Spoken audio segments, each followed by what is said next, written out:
You're listening to the Diet Rebel podcast with Kiki Smith.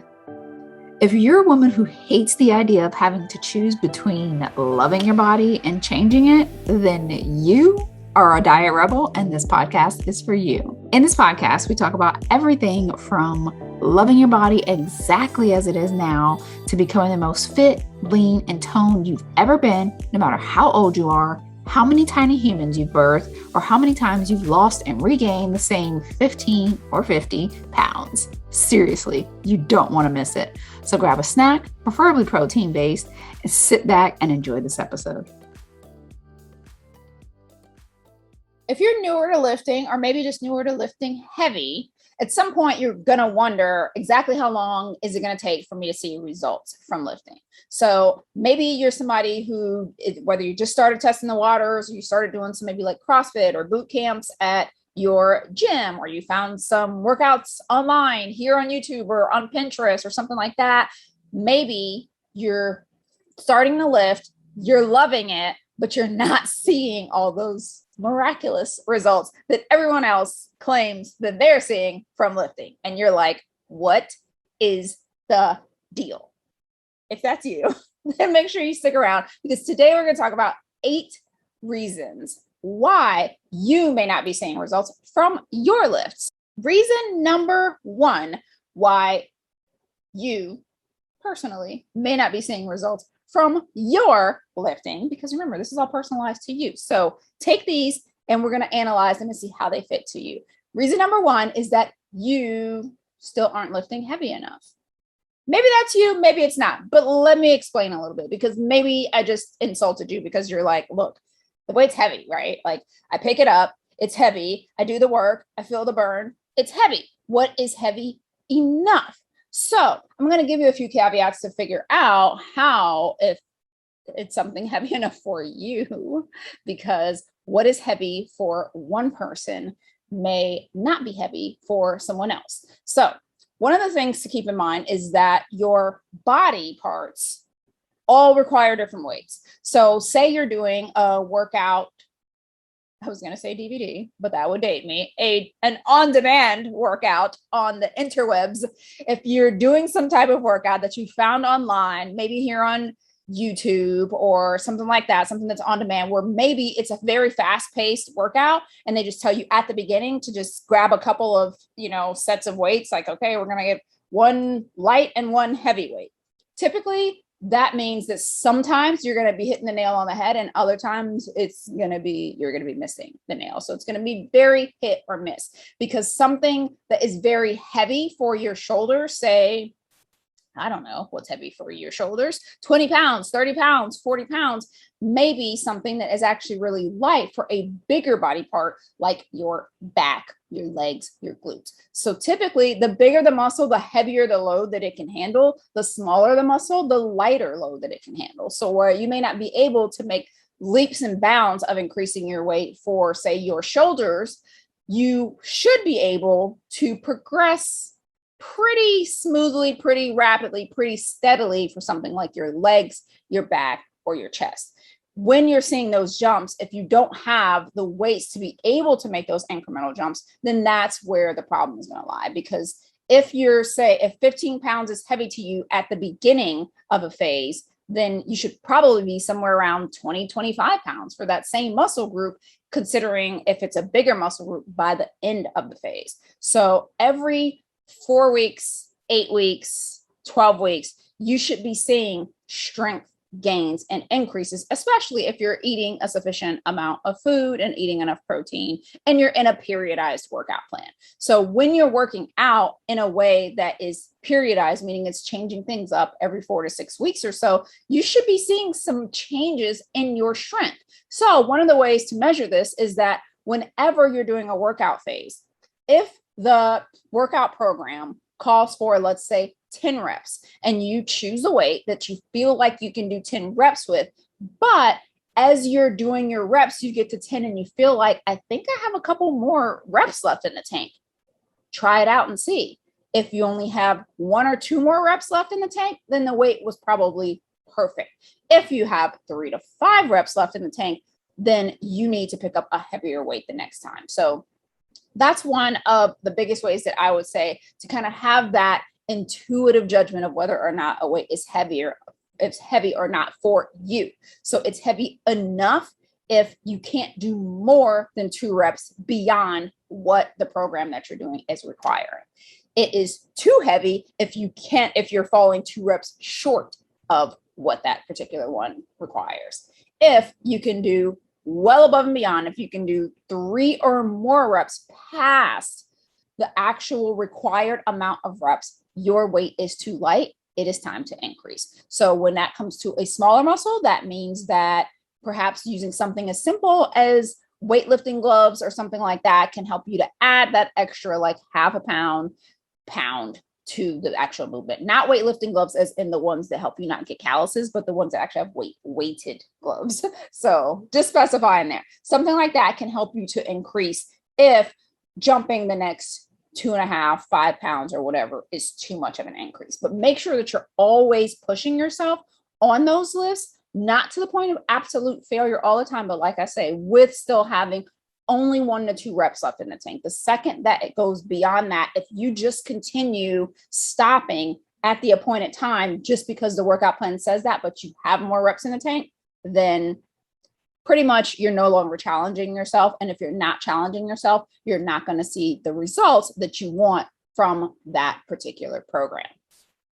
So reason number 2, why you might not be seeing results from your workout plan, from lifting heavy. So maybe you got number 2, the first one down, and you're crushing it. You're like, I'm lifting super heavy. I'm always right with it. I don't have more than 1 to 2 reps left in the tank. The second reason why you may not be seeing results is because you're basing your results on a scale number. So if you're judging your progress by a scale number, that could be hindering you. So one of the first things that I would say when it comes to looking for results from any program, and this actually probably should have been number 1 or should have been the caveat to all of this, is know what results that you're looking for. Are you looking to build muscle? Are you looking to gain strength? Are you looking to lose fat? Are you looking for greater power or endurance? These are all separate goals. So not every goal can be judged in the same way. So for this particular one, if you are judging your results based on a scale number, that could lead you astray. So for example, I often hear, from ladies who are lifting and maybe, they're aiming for fat loss, but they're saying things like, I must be doing something wrong. Like I should have lost, 5 pounds by now, or X amount of dress sizes by now. And my gut reaction is like, says who? Like, how are you determining how many pounds you should have lost, or how many dress sizes that you should have lost, or how much, you should be up or down within a year? Are you basing that on the way that things were, in your older, like dieting past, like maybe before you started incorporating weights? That could be an issue. If you're judging this new journey of like, I'm going to lift, I'm going to build this muscle and get toned and all these things, you can't judge it by the same linear journey, which is essentially make believe anyways, that diets have led us to believe. So yes, there will always be tweaks that, that you'll want to make, but you also want to be looking at all of the other factors as far as your results. So say, for instance, fat loss is your goal, then one of the things that you want to make sure that you're doing is looking at all of the things that allude to the fact that you are losing fat. So that means taking measurements, that means taking pictures, that means getting body composition scans, which are more readily available than most people think, or caliper testing if somebody near you has that, like actually tracking the body fat. Because if the result that you're looking for is a loss in body fat, then that is the method that you should be tracking, because losing weight on a scale can mean multiple things. It could simply mean that you're dehydrated. So that's not something that you want to celebrate, because that's going to have you underperform in the gym, and then you're not going to get the results that you want anyway. So if you're only looking for scale results, then you may find yourself coming up short, because of the fact that scale results, especially if you're somebody who has dieted in the past, typically came from doing lots of exercise, especially cardio type exercises, and eating very little food. These are all things that if you're somebody who is like lifting and trying to lose fat, that would not be as much of a priority for you. Because if you're lifting and trying to lose fat, that means that you're trying to protect your metabolism, you're trying to preserve muscle mass, and those things, muscle mass requires food, and doing, not eating enough food can make your body start to eat away at your muscle mass, which would make the scale go down, but that also means your metabolism is going down, so that's not a good thing. But also if you start to do too much of like cardiovascular stuff because you want to see the scale go down, again, that could just be because you are dehydrated or you're losing water, or again, that your body has moved into what's called a catabolic state, which means your body is letting go of your muscle mass, which is never something that you want to do if you are trying to lift weights and lose fat. So remember, fat loss is not the same as weight loss. I know I've talked about that in plenty of other videos, so you can make sure that you check those out for more. But my case that I'm trying to make here is that there are so many women that I see who their scale can sit at the same weight for a full 6 months to a year, but they will look completely different at the end of that year if they were lifting heavy enough, eating enough protein, eating enough food, like if they were hitting their macros and lifting in a way that caused a body composition change. That is fat loss. And zero things have happened on the scale, because what's been happening along the way is some fat has been lost, some muscle has been gained, and the entire composition of the way that their body looks has changed in the process. So if you're constantly judging your progress by that number on the scale, you may find that you end up chasing your tail in the long run, because the things that make the scale go down are not always conducive to fat loss, even though, yes, sometimes the scale can and will likely move when you're losing fat, but it's just being too caught up in it in the day-to-day can cause you to make very irresponsible movements like in that moment and tweak things way too soon when you are actually about to see results. So one of the things that you want to keep in mind there is that, like I say, taking those other measures into account, making sure that you're getting your actual measurements like girth measurements, making sure that you're taking pictures, making sure that you're listening. If people are complimenting or saying something like, wow, look how defined your arms are, or, your spouse or significant other is saying like, oh my gosh, like your butt's so high now, or whatever the case may be, or you just simply feel good in your clothes. You look leaner when you look in the mirror. Don't allow that scale to dictate anything when all of those factors are showing you otherwise, because of the fact that when you go shopping, your clothing size is based on inches. It's not based on a measurement that came from a scale. So no one is walking around asking you how much you weigh for the sake of telling you how good you look. People may say, how much weight have you lost? And oftentimes when you lose fat, you will hear that a lot, where someone will be like, oh my gosh, how much weight have you lost? And you'll be like, none. So instead of seeing that as, oh my gosh, I haven't lost any weight, like this isn't working, that is confirmation that it is working and that you don't need to change a thing, because you are seeing results from lifting. Reason number 3 why you may not be seeing results is kind of connected to the reason number 2. And that is that you're retaining water. I know. Yeah. We're all tired of this excuse, right? But let's face it. If you are lifting, you're retaining water, period. End of story. Muscle without water is jerky. So if you are lifting, if you are doing all the things that you're supposed to be doing, and you're changing up your routine every 4 weeks or so, you're going to retain more water. That is going to show on the scale. Sometimes it's going to show a lot on the scale, because sometimes you are retaining lots of water, especially at the beginning of a new phase. Every time you switch phases, you're retaining water. So that's something that on the scale can seem like a bad thing, but typically the same workouts that cause that excess water retention, that pulling of lactic acid into the muscles for repair, are the things that are speeding up your metabolic rate and actually helping you to lose more fat. So if you're constantly running away from water retention, then you're probably running away from the things that are actually going to make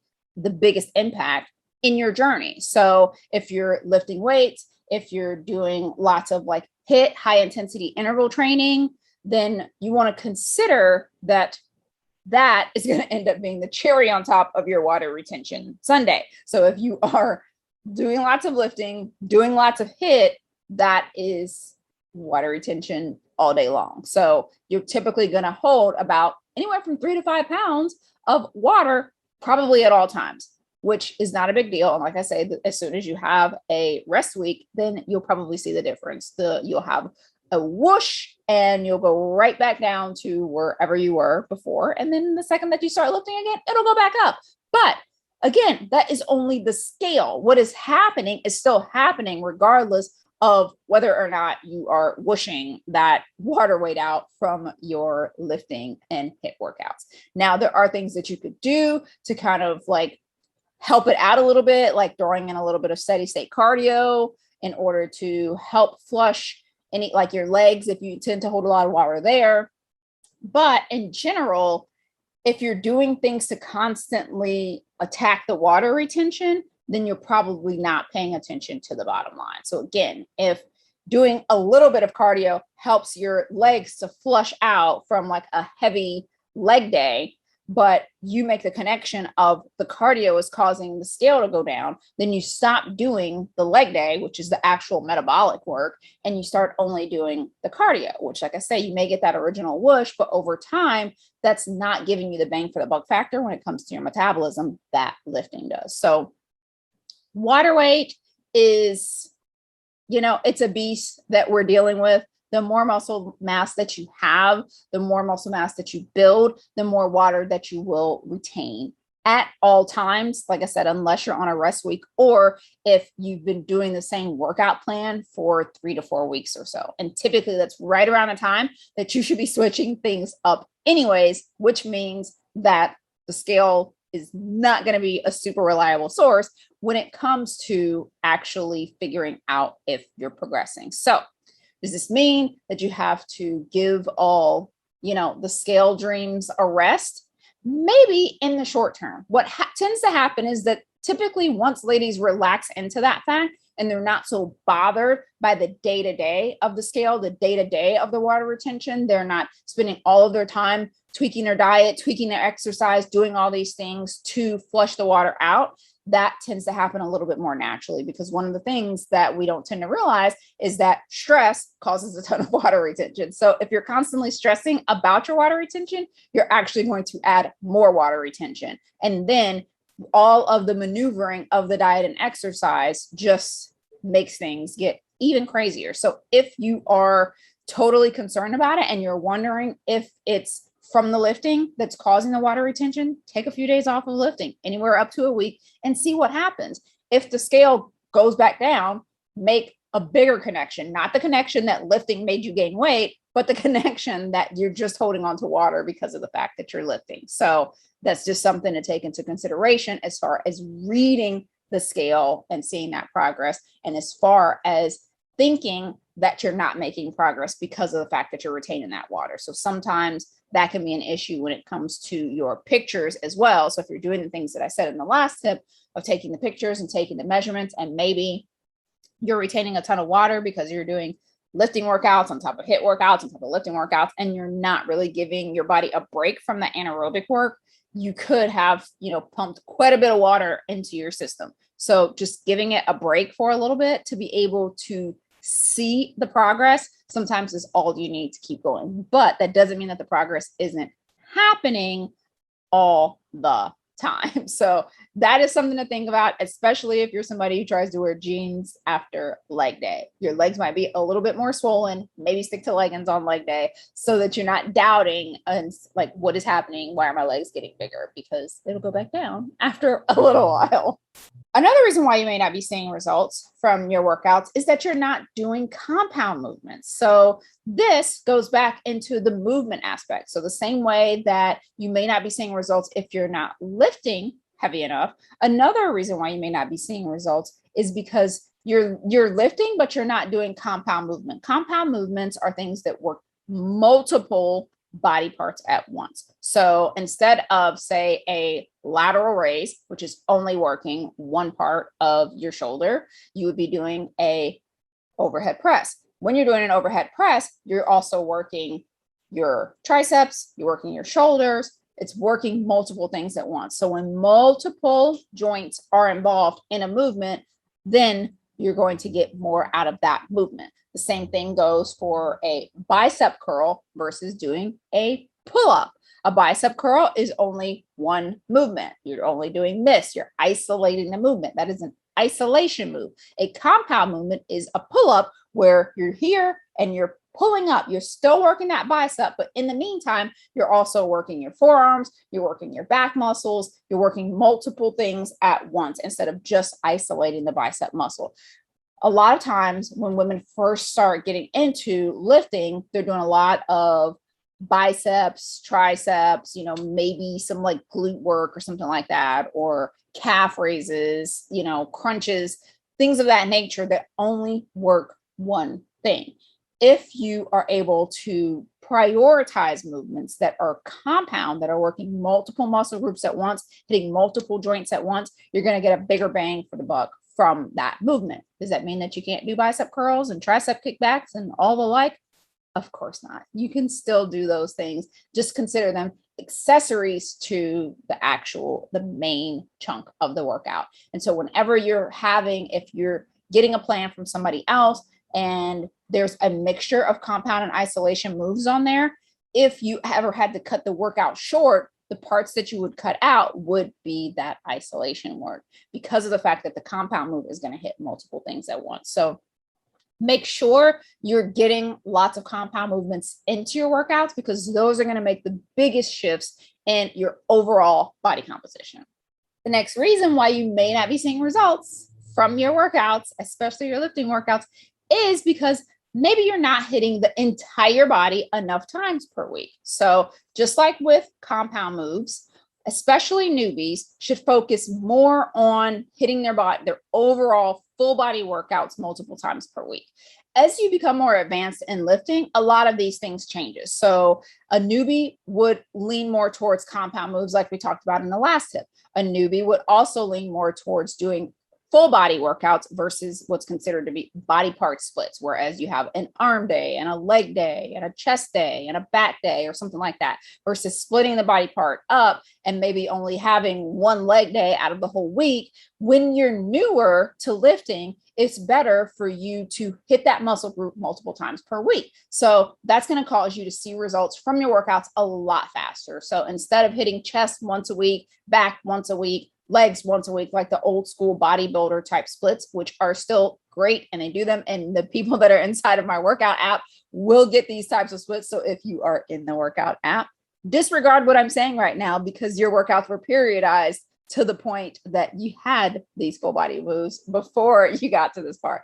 But if you're somebody who's creating your own workouts or you're finding them from online, then that's one of the things to consider is make sure they have enough compound movements in them and make sure that you're hitting the overall body multiple times per week, especially if you're just getting started with lifting. There's no reason for you to split the body parts up the way that the more advanced lifters are doing. So doing full body 2 to 3 times per week is going to be much more efficient and produce much better results than hitting all of the parts of the body once per week. So you want a little bit more stimulation to that muscle in the beginning versus when you are a more advanced lifter, you need a little bit more rest in between. So that could be a reason why you're not seeing results if you're newer to lifting and you're not stimulating the muscle group enough times per week. The next reason why you may not be seeing the results that you want from your lifting is because you are comparing your results to someone else's.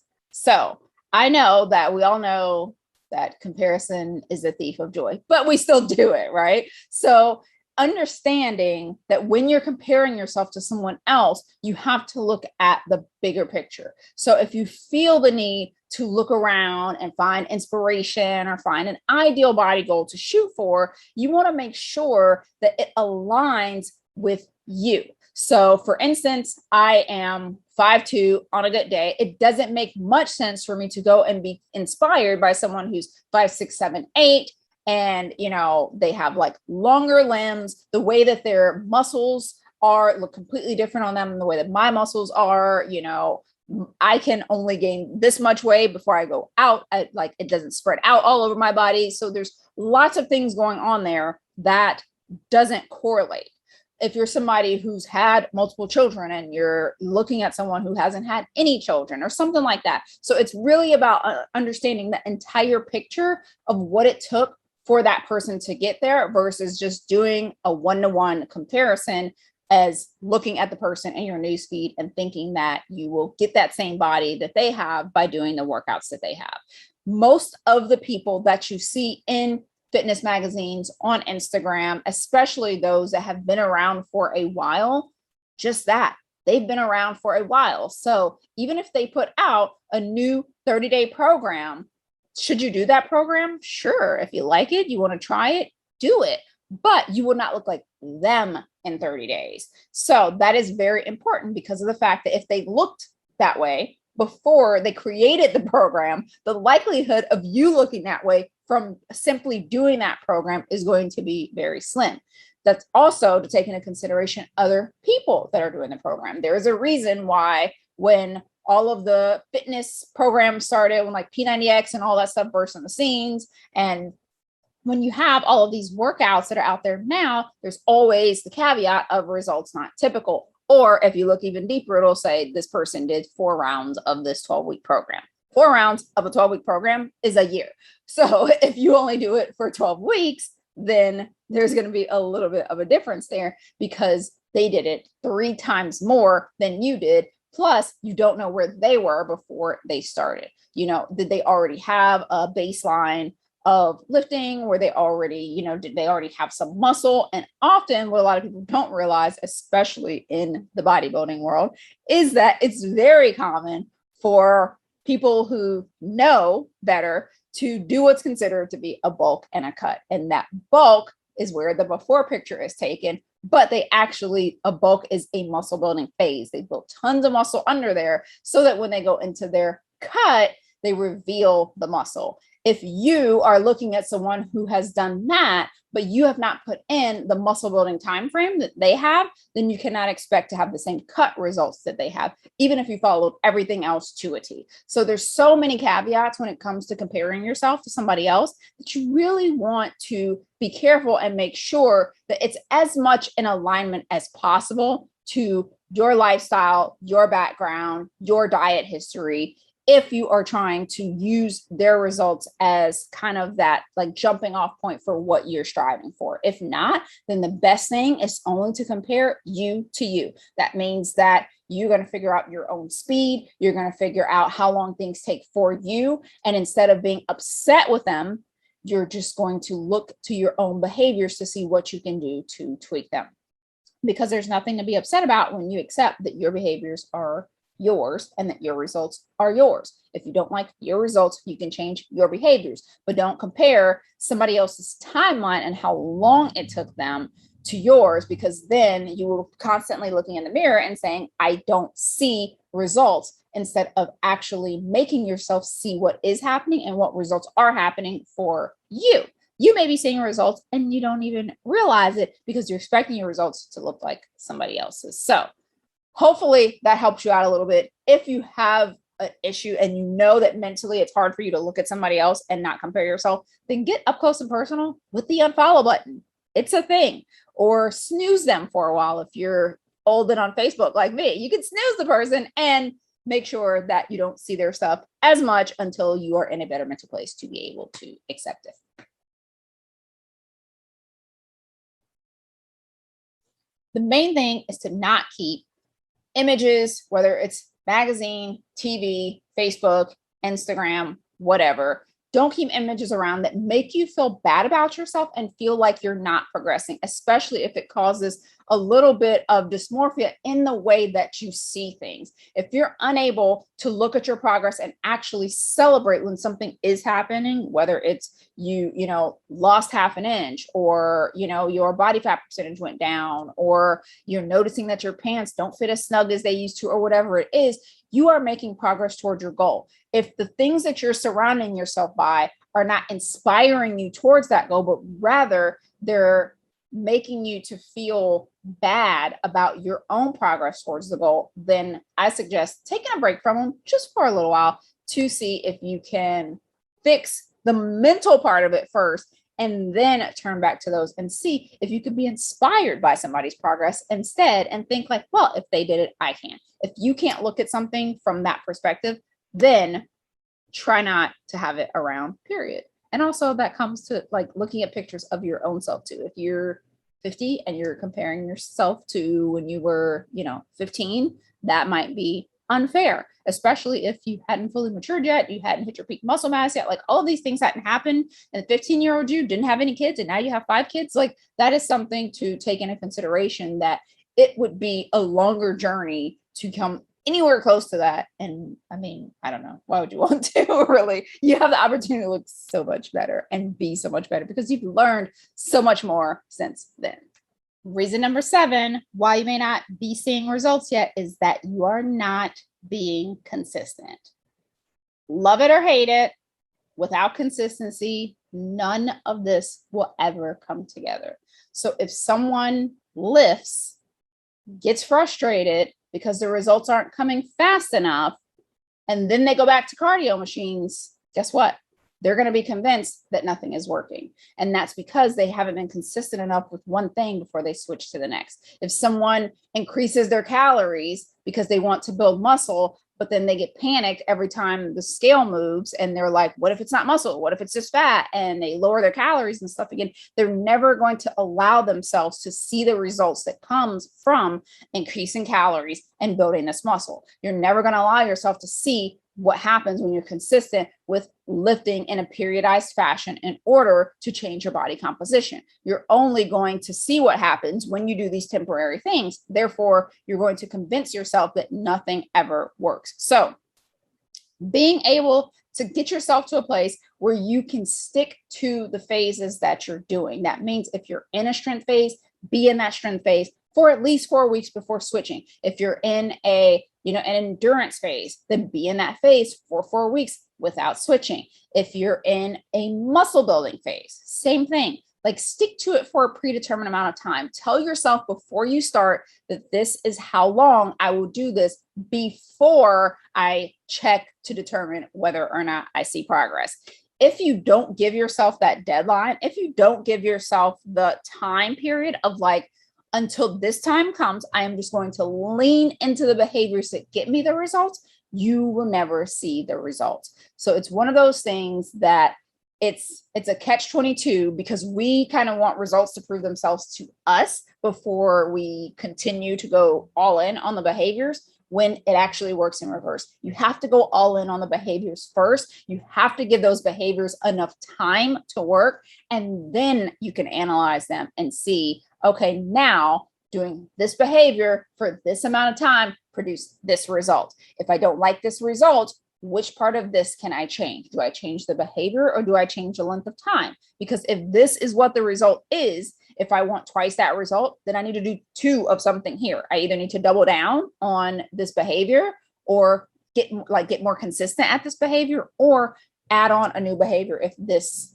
effort is already at max consistency. So it's something to really consider, because of the fact that most people, as I mentioned before, like when it comes to a lot of people that inspire you, the bodybuilders, the celebrities, and all this, they have physiques that took years to develop. The level of consistency that they've had to have in order to have a physique that inspires you enough to compare yourself to it, to venture out into the world of lifting and doing all the things, they stuck with it a lot longer. So if you want those same results, then you will need to stick to it a lot longer, because it typically takes longer than you think, way longer than you think. But if you think of your journey as a college degree, like if you go to school and you pick, here's what I want to major in, but I'm going to change it up every 6 months, then what are you doing? You are adding time to the amount of time that it's going to take for you to get that degree. That is the exact same thing that happens in most people's fat loss journey.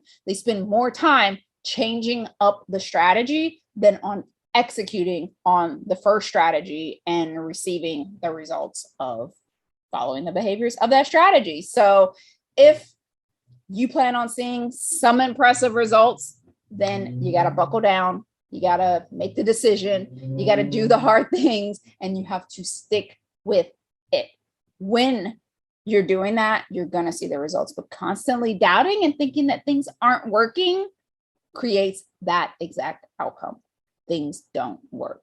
So, with that being said, the last reason why you may not be seeing results in your lifting is because you are not being realistic or patient enough.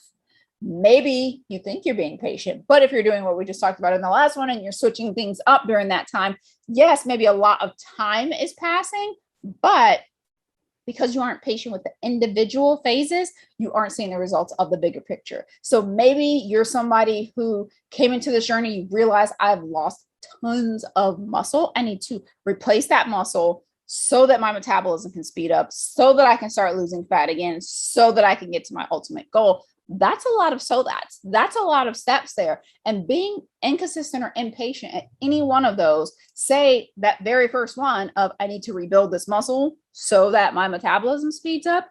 If you're impatient during the muscle building phase, then everything that comes afterwards is going to be subpar. If you don't rebuild the amount of muscle that it takes to get your metabolism up to speed, you're going to see that when it comes time to lose fat again, you're still not going to have that metabolism that you set out to have, which means your fat loss phase is going to go slower and you're going to be disappointed with the results. So being patient in each one of the phases and being realistic in what you're expecting from the phase is going to be huge to bringing this all together. Understanding that if you jump straight into a fat loss phase and you don't rebuild that muscle, you're going to still have a pretty long journey and things are going to be harder if your metabolism has slowed to a complete crawl. But also understanding that if you say, okay, I get that, I'm going to put in the work to rebuild my metabolism.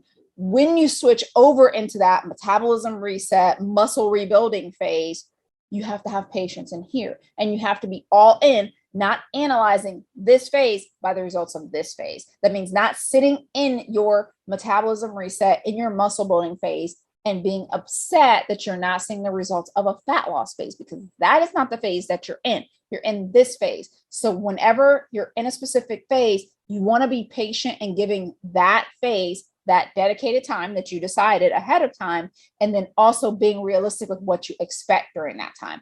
If you are in a muscle building phase, you should be expecting muscle growth. That's it. You should not be expecting fat loss. If you're in a fat loss phase, then that is a time period to not be upset with yourself if you're not seeing strength gains, or maybe you're not seeing the muscle definition that you thought that you would see, or whatever, because that is the time that you're just seeing the results from what you did over here. So if you skip this and you come over here and you say, you know what, fat loss is just more important to me, then be okay with losing the fat and not necessarily having that defined toned muscle underneath because of the fact that you shortcutted that phase. So having the patience, but also being realistic about what to expect, understanding that muscle growth doesn't happen overnight. A woman can only gain about 10 to 12 pounds of muscle in a year. So if you're someone who thinks like, okay, I'm only going to do this for about, 4 weeks or 8 weeks, then you want to take that year's worth of growth and divide it by whatever that is, a quarter or less, to find out what it is that you would actually get from it. So if you're gaining a pound a month and you're deciding you're only going to do 2 months of muscle building, then you're only going to gain 2 pounds of muscle, which means when you go over into that fat loss phase, that's all you're expecting. You're not expecting to look like you gained 10 pounds, 12 pounds of muscle mass. So hopefully all of that helped you. If you are not seeing those results, maybe, just maybe, I'm willing to bet you're probably doing one of those things that we mentioned there. If you fix those, you will see that your results start to snowball and you start to have those same testimonies that all the people who are lifting and saying how amazing it is, you will start to see that as well. So it's not about that what lifting can or can't do. It's about, are you willing to put in the time for it to do those things? So if you're in a fat loss phase and you're not seeing anywhere from, like 0.5% or somewhere near there, like 0.25, 0.5, 0.75% of fat loss per week, then I'm willing to bet that something there is happening, because that is the results that you should be looking for in a fat loss phase. If you are in a muscle building phase and you're not seeing that quarter, half a pound of muscle growth per month, then you're not seeing results. I will go back to this checklist again and see if there is somewhere along the line that's messing up. So first and foremost, remember what the results are that you're looking for. What are you expecting from the phase that you're in? Then if you're not seeing the results that that phase is supposed to be giving you, so you're not seeing the muscle growth, you're not seeing the fat loss, you're not seeing the strength gains, whatever the case may be, then that checklist, those 8 things that we just discussed, should give you something to work on. And when you get consistent at those, I am sure that you will start seeing results toward that specific thing that you are looking for. So if this resonated with you guys, if you love hearing about how you can correct these mistakes instead of doing more of them, then make sure that you are subscribed, hit the like button so that I know to make more content like this. And if you want to make sure that you're not making the top 5 mistakes that most women, especially women over 40, are making when it comes to fat loss, make sure you check out my free fat loss crash course for women. It is specifically for women who have kind of been on this dieting roller coaster for a while. And these are mistakes that you want to correct, so that just like the 8 mentioned here, you can start doing so much more and seeing so much more results with way little effort. So if that sounds good to you, go ahead and click that fat loss webinar and come join us in being one of the people who decides that I am not making these mistakes anymore.